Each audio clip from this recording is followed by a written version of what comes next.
আসসালামু আলাইকুম, স্বাগত জাগো টিভির এখনকার আয়োজনে। জানিয়ে দেব হাতে থাকা সর্বশেষ আপডেট। ইসরায়েলের বিদ্রোহ, গৃহযুদ্ধ, আতঙ্ক ছড়িয়ে পড়েছে রাজপথে। নেতানিয়াহুর বিরুদ্ধে হেরেদিদের তাণ্ডব। ইরান চুক্তিতে সর্বহারা নেতানিয়াহু, রয়টার্সের রিপোর্ট।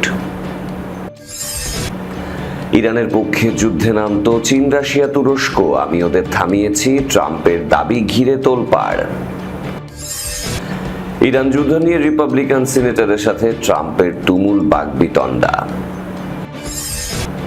ভেনেজুয়েলায় শক্তিশালী ভূমিকম্পে নিহত 164, আহত 1000, নিখোঁজের সংখ্যা 11,000 ছাড়ালো। উদ্ধার সহায়তায় ভেনেজুয়েলাতে সেনা পাঠাচ্ছে স্পেন ও নেদারল্যান্ডস। এবার ন্যাটো সদস্যদের জবাবদিহিতার কাঠগড়ায় দাঁড় করালো ইরান। উত্তরপ্রদেশে এবার রাতের আধারে চলল যোগীর বুলডোজার, মুহূর্তেই উধাও গোটা মসজিদ। শিরোনাম শুনছিলেন, এবার পুরো খবর। ইসরায়েলের বিদ্রোহ, গৃহযুদ্ধ, আতঙ্ক ছড়িয়ে পড়েছে রাজপথে। নেতানিয়াহুর বিরুদ্ধে হেরেদিদের তাণ্ডব। ইসরায়েলের ইতিহাসে অন্যতম বৃহৎ এই প্রতিবাদ আন্দোলন থেমে গেছে। সারা দেশের যান চলাচল। ইয়েশিভা শিক্ষার্থীদের গ্রেপ্তারের প্রতিবাদে হাজার হাজার হেরেদি, অতি অর্থোডক্স ইহুদি বৃষ্টি শহর থেকে শোভাযাত্রা শুরু করে সেনা কারাগারের দিকে রওনা দিলে আতঙ্ক ছড়িয়ে পড়ে রাজপথে। সংঘর্ষ থামছে না, বাড়ছে উত্তেজনা।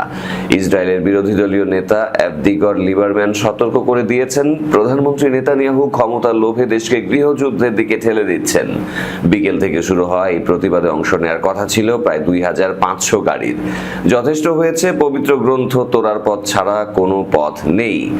কনভয়গুলো কফর ইয়োনার মিলিটারি প্রিজন নম্বর 10 দিকে অগ্রসর হয়।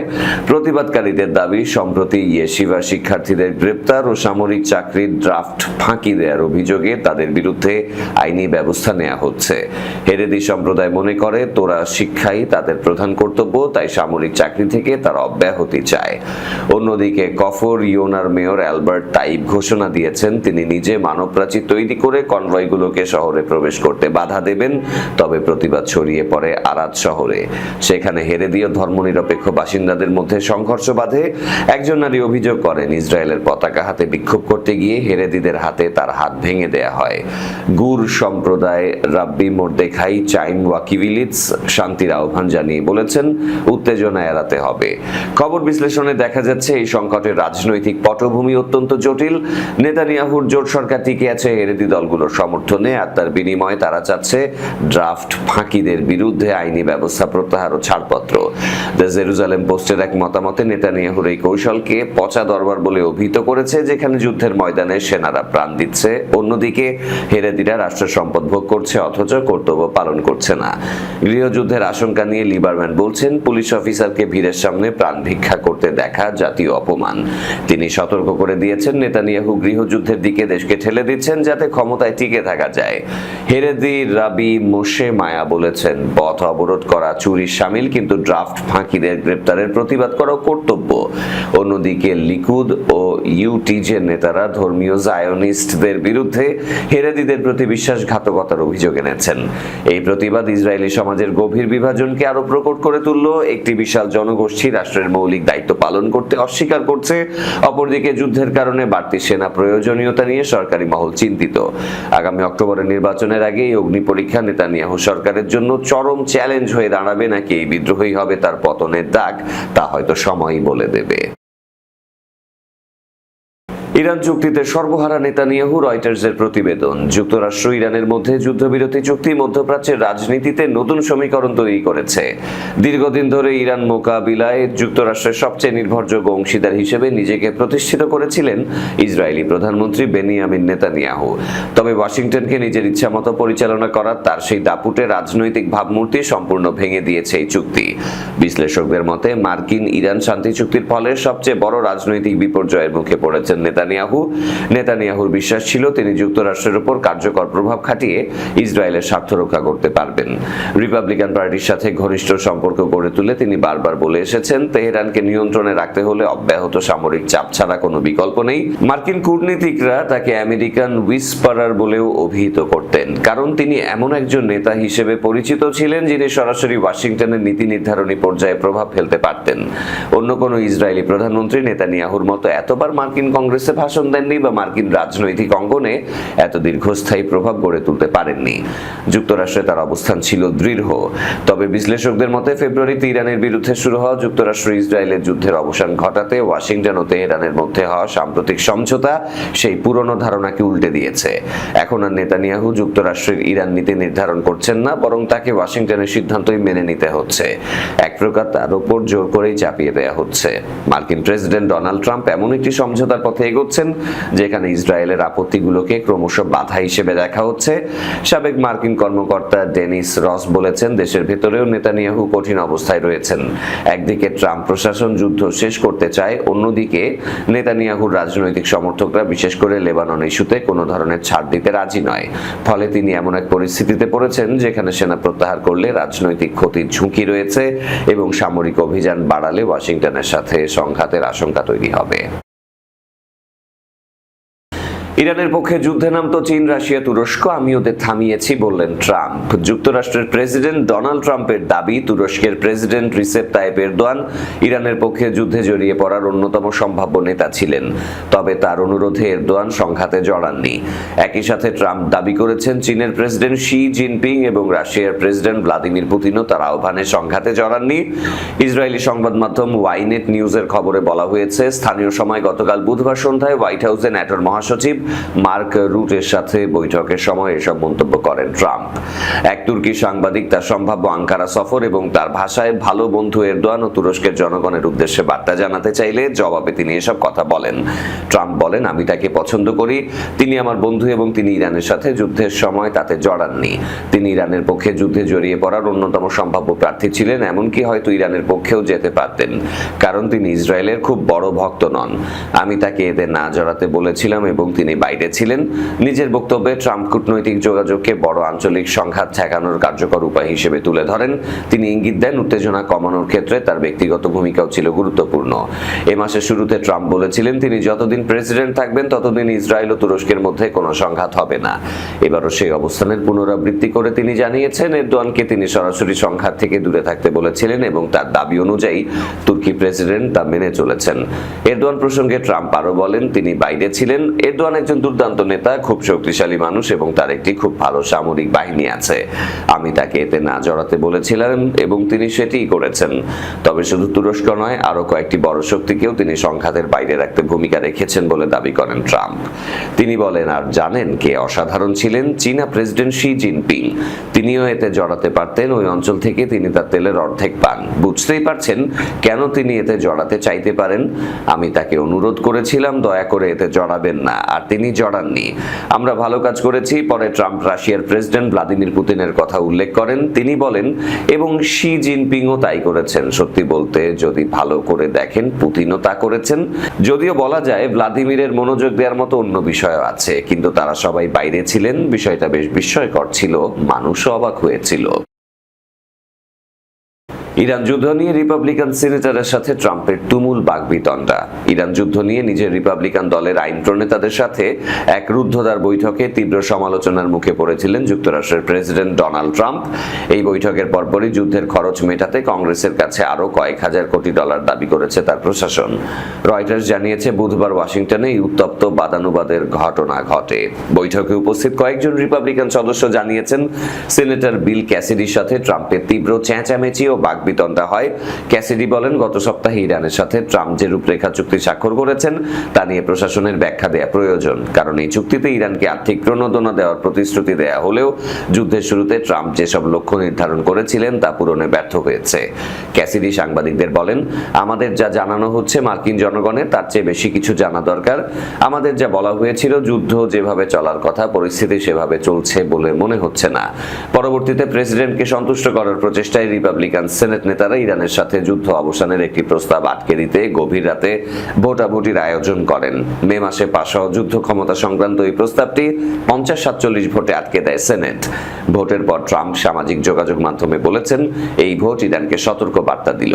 তবে এই ভোট আগের সিদ্ধান্তের উপর কোনো প্রভাব ফেলবে না। আগামী নভেম্বরের কংগ্রেস নির্বাচনের আগে এই যুদ্ধ ট্রাম্পের উপর বড় রাজনৈতিক চাপ তৈরি করেছে। এই উত্তপ্ত বৈঠকের কয়েক ঘন্টা পর ট্রাম্প প্রশাসন কংগ্রেসের কাছে যুদ্ধের খরচ বাবদ অতিরিক্ত $7,000 কোটি দাবি করে, যা যুক্তরাষ্ট্রের বর্তমান $86,700 কোটি সামরিক বাজেটকে আরো বাড়িয়ে দেবে। বুধবার রাতের ভোটাভুটিতে ক্যাসিডি প্রস্তাবের বিপক্ষে ভোট দেন। অন্যদিকে কেন্টাকির রিপাবলিকান সেনেটর র্যান্ড পল ভোটদানে বিরত থাকেন। ভেনেজুয়েলার শক্তিশালী ভূমিকম্পে নিহত 164, আহত 1000, নিখোঁজের সংখ্যা 11,000 ছাড়ালো। উদ্ধার সহায়তায় ভেনেজুয়েলার সেনা পাঠাচ্ছে স্পেন ও নেদারল্যান্ডস। আঘাত হানা দুটি শক্তিশালী ভূমিকম্পের পর ধ্বংসস্তূপে আটকা পড়ে ও যোগাযোগ বিচ্ছিন্নতার কারণে অন্তত 11,000 মানুষ নিখোঁজ বা নিখোঁজের তালিকায় আছে। উদ্ধার সহায়তায় ভেনেজুয়েলার সেনা পাঠাচ্ছে স্পেন ও নেদারল্যান্ডস। ভয়াবহ ভূমিকম্পে ক্ষতিগ্রস্ত ভেনেজুয়েলায় উদ্ধার তৎপরতার সহায়তা করতে সেনাবাহিনীর বিশেষ উদ্ধারকারী দল পাঠাচ্ছে স্পেন ও নেদারল্যান্ডস।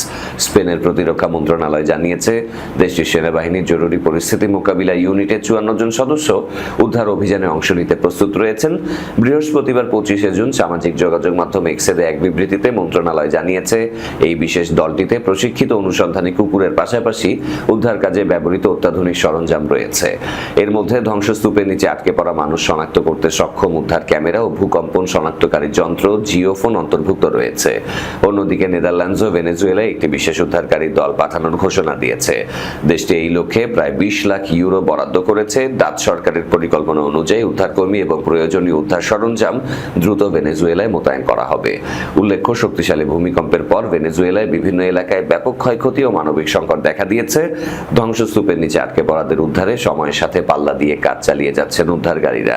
ভূমিকম্পে অন্তত 164 জন নিহত এবং 971 জন আহত হয়েছেন বলে জানিয়েছে দেশটির অন্তর্বর্তীকালীন প্রেসিডেন্ট ডেলসি রদ্রিগেজ। সূত্র আল জাজিরার। এবার ন্যাটো সদস্যদের জবাবদিহিতার কাঠগড়ায় দাঁড় করালো ইরান। ইরানের ওপর মার্কিন ইসরায়েলি আগ্রাসনে সহযোগিতাকারী ন্যাটো সদস্য দেশগুলোকে, বিশেষ করে ইটালি ও রোমানিয়াকে যুদ্ধাপরাধের জন্য অবশ্যই জবাবদিহি করতে হবে বলে দাবি করেছে তেহরান। সামাজিক যোগাযোগ মাধ্যম এক্সে দেয়া এক বিবৃতিতে ইরানের পররাষ্ট্র মন্ত্রণালয়ের মুখপাত্র ইসমাইল বাঘেই এই দাবি জানান। ন্যাটোর মহাসচিব মার্ক রুটে ইরানের ওপর সামরিক হামলায় সমর্থন দেয়া ইউরোপীয় দেশ হিসেবে ইটালি ও রোমানিয়ার নাম প্রকাশ করার পর তেহরানের পক্ষ থেকে এই কড়া প্রতিক্রিয়া এলো। খবর জানিয়েছে প্রেস টিভি। পররাষ্ট্র মন্ত্রণালয়ের মুখপাত্র ইসমাইল বাঘেই বলেছেন, ন্যাটো মহাসচিব নিজেই ইরানের বিরুদ্ধে আগ্রাসনে ইটালি ও রোমানিয়ার অংশগ্রহণের কথা স্পষ্টভাবে স্বীকার করেছেন। তিনি আরো যোগ করেন, তারা এবং ইরানের বিরুদ্ধে মার্কিন ইসরায়েলি আগ্রাসনকে সহায়তাকারী অন্যান্য প্রতিটি ইউরোপীয় দেশকে অবশ্যই তাদের নিজেদের জনগণ এবং বিশ্বের কাছে ব্যাখ্যা করতে হবে যে কেন তারা এই চরম আগ্রাসনে অংশ নিয়েছে এবং মিনাব, লামের্দ, তেহরান, ইস্পাহান, সানান্দাজ, হামাদান, তাবারিজ, সিরাজ বন্দর, আব্বাস সহ অন্যান্য অঞ্চলের ইরানি জনগণের উপর সংঘটিত গণনৃশংসতা সহযোগিতার পথ বেছে নিয়েছে।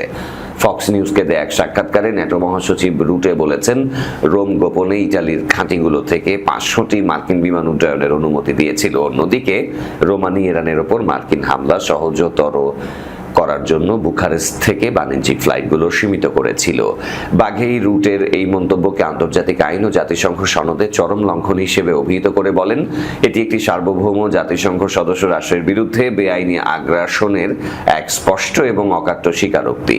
তিনি আরো যোগ করেছেন, ন্যাটো এবং এর যেসব সদস্য রাষ্ট্র এই ধরনের সিদ্ধান্ত গ্রহণে অংশ নিয়েছে তাদের অবশ্যই সব পরিণতির জন্য জবাবদিহি করতে হবে। প্রেস টিভির প্রতিবেদনের তথ্য অনুযায়ী ইরানের ওপর মার্কিন ইসরায়েলি আগ্রাসন শুরু হয়েছিল গত 28 ফেব্রুয়ারি বিমান হামলার মাধ্যমে, যার ফলে ইরানের বেশ কয়েকজন শীর্ষ কর্মকর্তা ও কমান্ডার নিহত হন। উত্তরপ্রদেশে এবার রাতের আধারে চলল যোগীর বুলডোজার, মুহূর্তে উধাও গোটা মসজিদ। উত্তরপ্রদেশে আবারও যোগী প্রশাসনের বুলডোজার নীতি নিষ্ঠুর শিকার হলো মুসলিমদের একটি ধর্মীয় উপাসনালয়। এবার কোনো আগাম নোটিশ ছাড়াই গভীর রাতের আধারে বুলডোজার চালিয়ে গুড়িয়ে দেওয়া হয়েছে ঐতিহাসিক মসজিদ। বিরোধী দলগুলো তীব্র বাধা এবং প্রতিবাদের তোয়াক্কা না করে মুহূর্তের মধ্যে পুরো ঐতিহ্যবাহী কাঠমোটি ধূলিসাৎ করে দেয় স্থানীয় প্রশাসন। এই বর্বরোচিত ঘটনা ঘটেছে উত্তরপ্রদেশের সম্ভল জেলার নাখাসা থানা থানা এলাকার কাসেরোয়া গ্রামে। হৃদয় বিদারক এই ঘটনার পর স্থানীয় মুসলিমদের মাঝে তীব্র ক্ষোভ ও উত্তেজনা বিরাজমান। অন্যায্য এই উচ্ছেদ অভিযানের ভিডিও সামাজিক যোগাযোগ মাধ্যমে ছড়িয়ে পড়তেই বিশ্বজুড়ে নিন্দার ঝড় উঠেছে। স্থানীয় সূত্রে জানা গেছে, কাসেরোয়া গ্রামে অবস্থিত মুস্তাফা কাদরি মসজিদ লক্ষ্য করে গভীর রাতে আচমকাই ভারী পুলিশ ফোর্স নিয়ে হানা দেয় জেলা প্রশাসন। দুটি বিশাল বুলডোজার নিয়ে মসজিদের ওপর চালানো হয় তাণ্ডব। প্রশাসনের দাবি, মসজিদটি নাকি সরকারি জমিতে অবৈধভাবে নির্মাণ করা হয়েছিল। কর্মকর্তারা অজুহাত দেখিয়েছেন যে ওই জমিটি মূলত গ্রাম সভার এবং তা কবরস্থানের জন্য সংরক্ষিত ছিল। এর আগেও মসজিদের একটি অংশ ভেঙে দেয়া হয়েছিল, আর এবার রাতের অন্ধকারে বাকি অংশটুকু মাটির সাথে মিশিয়ে দেয়া হলো। প্রশাসনের এই কাপুরুষোচিত অভিযানের টাইমিং নিয়ে বড়সড় প্রশ্ন উঠেছে। ঘটনার দিনই ভারতীয় জাতীয় কংগ্রেসের একটি উচ্চ পর্যায়ের প্রতিনিধি দল পূর্বের ভাঙচুরের ঘটনা পরিদর্শন করতে ওই গ্রামে অবস্থান করছিল। প্রত্যক্ষদর্শীরা জানিয়েছেন, কংগ্রেস প্রতিনিধি দল গ্রাম থেকে বের হওয়া মাত্রই প্রশাসন পুরো এলাকা ঘিরে ফেলে এবং চিরুনি অভিযান শুরু করে। শুধু মসজিদ ভাঙাই নয়, ঘটনার পরপরই অত্যন্ত তাড়াহুড়া করে সমস্ত ধ্বংসাবশেষ ও রাবিশ ট্রাকে করে সরিয়ে ফেলা হয়, যাতে সেখানে কোনো মসজিদের অস্তিত্ব ছিল তার প্রমাণও না থাকে। প্রশাসনের এই অতি তৎপরতাকে প্রমাণ লোপাটের চেষ্টা হিসেবে দেখছেন স্থানীয়রা। এরই সাথে শেষ করব আজকে জাগো টিভির আয়োজন। তার আগে শিরোনামগুলো আরো একবার। ইসরায়েলের বিদ্রোহ, গৃহযুদ্ধ, আতঙ্ক ছড়িয়ে পড়েছে রাজপথে। নেতানিয়াহুর বিরুদ্ধে হেরেদিদের তাণ্ডব। ইরান চুক্তিতে সর্বহারা নেতানিয়াহু, রয়টার্সের রিপোর্ট। ইরানের পক্ষে যুদ্ধে নামতো চীন, রাশিয়া, তুরস্ক, আমি ওদের থামিয়েছি, ট্রাম্পের দাবি ঘিরে তোলপাড়। ইরান যুদ্ধ নিয়ে রিপাবলিকান সিনেটরের সাথে ট্রাম্পের তুমুল বাকবিতণ্ডা। ভেনেজুয়েলায় শক্তিশালী ভূমিকম্পে নিহত 164, আহত 1000, নিখোঁজের সংখ্যা 11,000 ছাড়ালো। উদ্ধার সহায়তায় ভেনেজুয়েলাতে সেনা পাঠাচ্ছে স্পেন ও নেদারল্যান্ডস। এবার ন্যাটো সদস্যদের জবাবদিহিতার কাঠগড়ায় দাঁড় করালো ইরান। উত্তরপ্রদেশে এবার রাতের আধারে চলল যোগীর বুলডোজার, মুহূর্তেই উধাও গোটা মসজিদ। এই ছিল আজকের জাগো টিভিতে। ধন্যবাদ আমাদের সাথে থাকার জন্য। আল্লাহ হাফেজ।